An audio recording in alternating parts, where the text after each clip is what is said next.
Dice el Papa Francisco: la alegría del Evangelio llena el corazón y la vida entera de los que se encuentran con Jesús. Quienes se dejan salvar por Él son liberados del pecado, de la tristeza, del vacío interior, del aislamiento.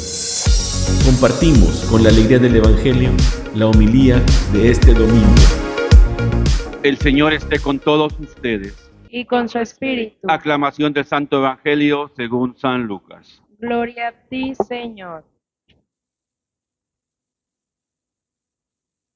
En aquel tiempo, algunos hombres fueron a ver a Jesús y le contaron que Pilato había mandado matar a unos galileos, mientras estaba ofreciendo sus sacrificios. Jesús les hizo este comentario: ¿piensan ustedes que aquellos galileos, porque les sucedió esto, eran más pecadores que todos los demás galileos? Ciertamente que no. Y si ustedes no se convierten, perecerán de manera semejante. Y aquellos 18 que murieron aplastados por la torre de Siloé, ¿piensan acaso que eran más culpables que todos los demás habitantes de Jerusalén? Ciertamente que no. Y si ustedes no se convierten, perecerán de manera semejante. Entonces les dijo esta parábola: un hombre tenía una higuera plantada en su viñedo. Fue a buscar higos y no los encontró. Dijo entonces al viñador: mira, durante 3 años seguidos he venido a buscar los higos de esta higuera y no los he encontrado. Córtala. ¿Para qué ocupa la tierra inútilmente? El viñador le contestó: Señor, déjala todavía este año. Voy a aflojar la tierra alrededor y echarle abono para que si da fruto, si no, el año que viene la cortaré. Palabra del Señor. Gloria a ti, Señor Jesús.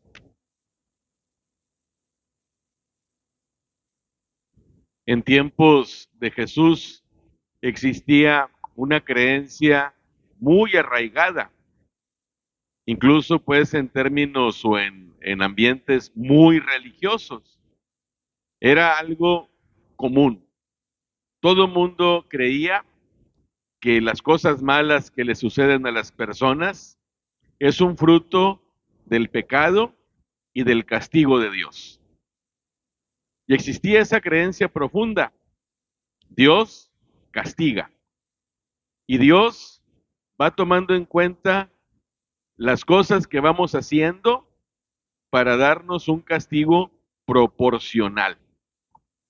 Así que mientras más grande es la tragedia, pues era un pecado más grande el que se había cometido. Ya hemos reflexionado cómo, por ejemplo, la lepra era considerada un castigo de Dios. Y algo habrán hecho los leprosos para que les haya pasado eso. Así que los rechazamos, incluso moralmente. Y hoy a Jesús le presentan este caso. Unos galileos, paisanos de Jesús, estaban ofreciendo su sacrificio en el templo en Jerusalén, y Poncio Pilato, el procurador, los manda a asesinar. Dice el texto que la sangre de estos galileos se mezcla con la sangre de los sacrificios. Es una imagen fuerte y es una incógnita. ¿Por qué, si estos galileos estaban haciendo una cosa buena, que es rendir culto a Dios, si estaban en el templo, que es un lugar santo, por qué les pasó eso? Estaban haciendo el bien. Pero está también la convicción: algo malo habrán hecho para que les vaya así. A Jesús no le pregunta nada, simplemente le platican lo que sucedió. Seguramente era un acontecimiento muy conocido. Esas cosas no pasan desapercibidas. Y Jesús les contesta con una pregunta: ¿creen ustedes que a estos galileos les pasó eso porque eran más pecadores que los otros galileos? Y Jesús no espera que le respondan. Jesús mismo dice, ciertamente que no. Y es una respuesta muy interesante. Dios no los castigó. El hecho de que Pilato los haya mandado matar tiene otras causas. No porque sean más pecadores. Y luego Jesús mismo hace referencia a otro acontecimiento que también seguramente fue muy conocido en la época de Jesús. No nos narra Jesús las circunstancias, pero a unos hombres se les cayó una torre, la torre de Siloé, y todos se murieron.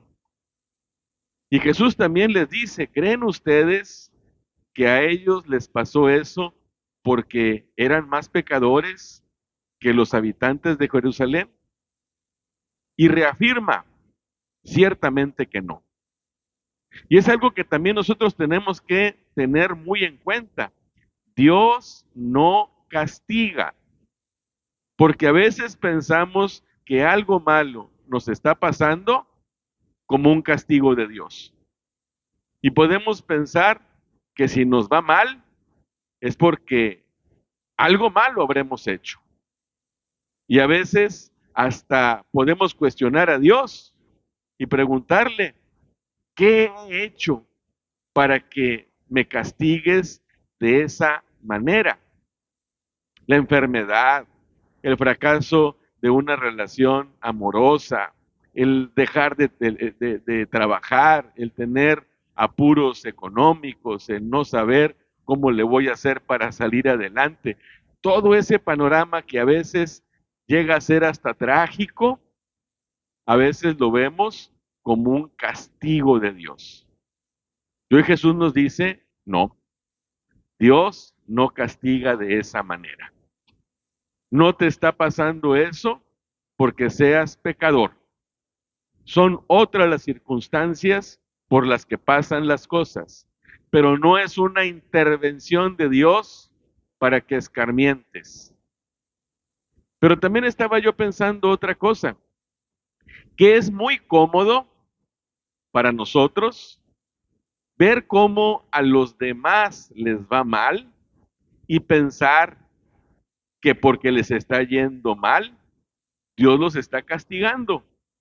Y digo que es muy cómodo porque eso me puede llegar a pensar, yo soy bueno, por eso me va bien.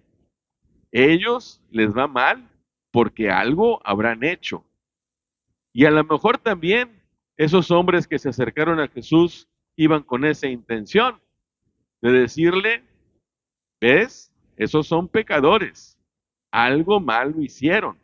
Y yo me siento puro. Yo me siento inocente. Yo siento que le agrado a Dios y que por eso me va bien. Y Jesús dice, no, no es así. Así no funciona Dios. Pero también añade, y es algo que no nos puede dejar, no puede pasar desapercibido. También les dice, pero si ustedes no se convierten, van a morir de manera semejante.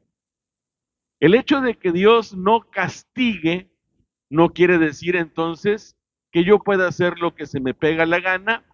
¿Por qué? Porque a final de cuentas mis obras no van a tener consecuencia.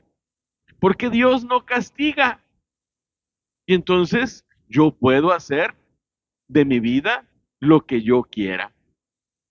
Incluso hasta podemos pensar nosotros los católicos, bueno, voy a cometer este pecado, que puede ser pequeño, mediano o grande. Al cabo Dios me perdona, me confieso y ya. Pero hoy Jesús nos dice, espérate, Dios no castiga, tiene razón. Pero eso no quiere decir que puedas hacer lo que tú quieras. Conviértete. Porque sí, puedes pasar la misma suerte de esos que murieron. No como un castigo de Dios, pero sí como una consecuencia de tus obras.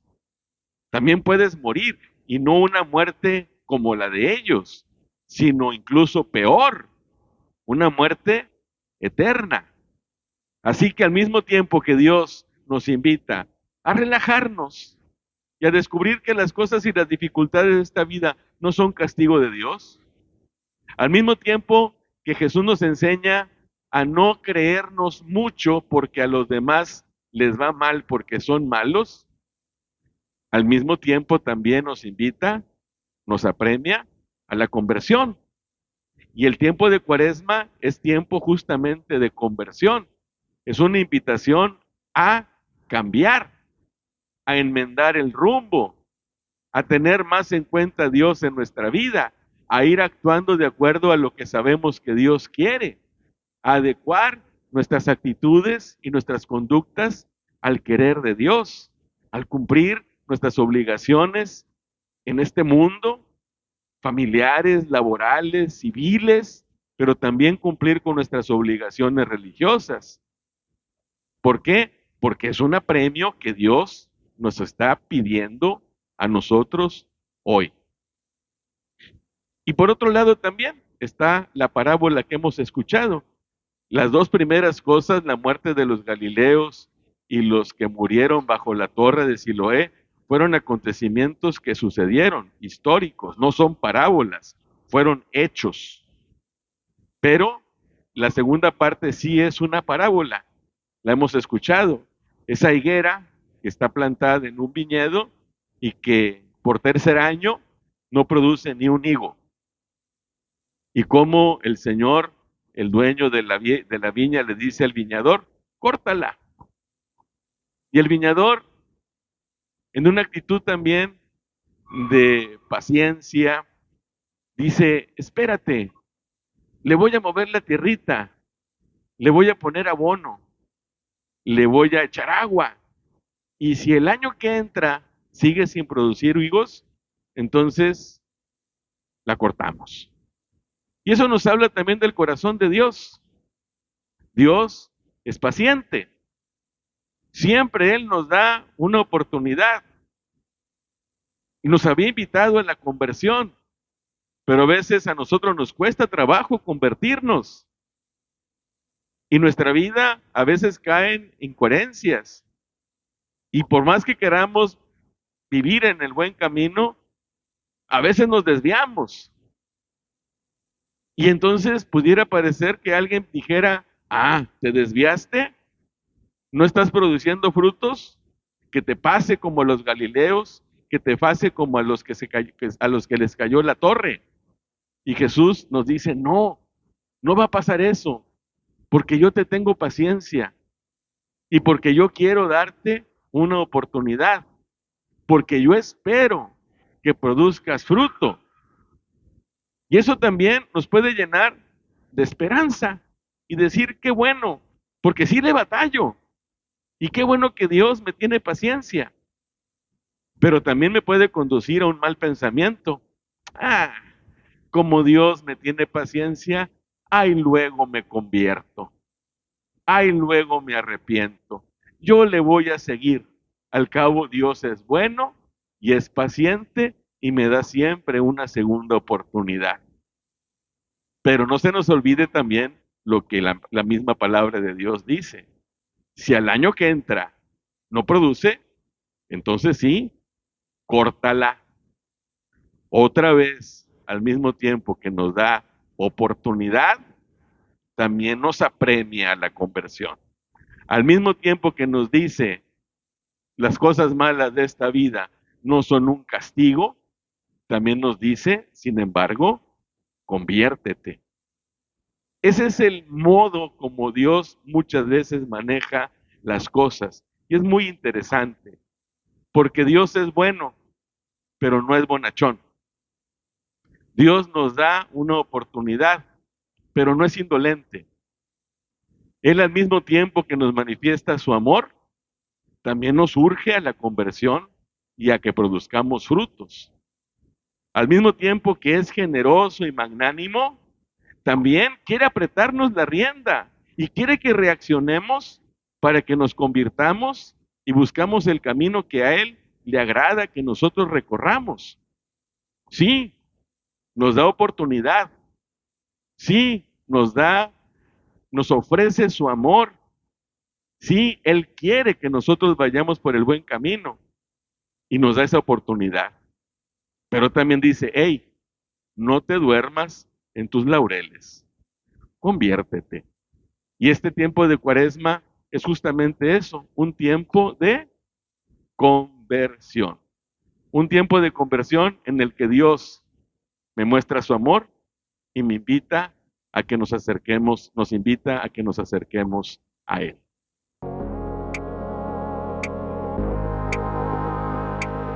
La palabra de Dios es viva, eficaz y más cortante que una espada de dos filos. Ella penetra hasta dividir alma y espíritu, articulaciones y médulas, y discierne las intenciones y pensamientos del corazón. Dios nos bendiga a todos.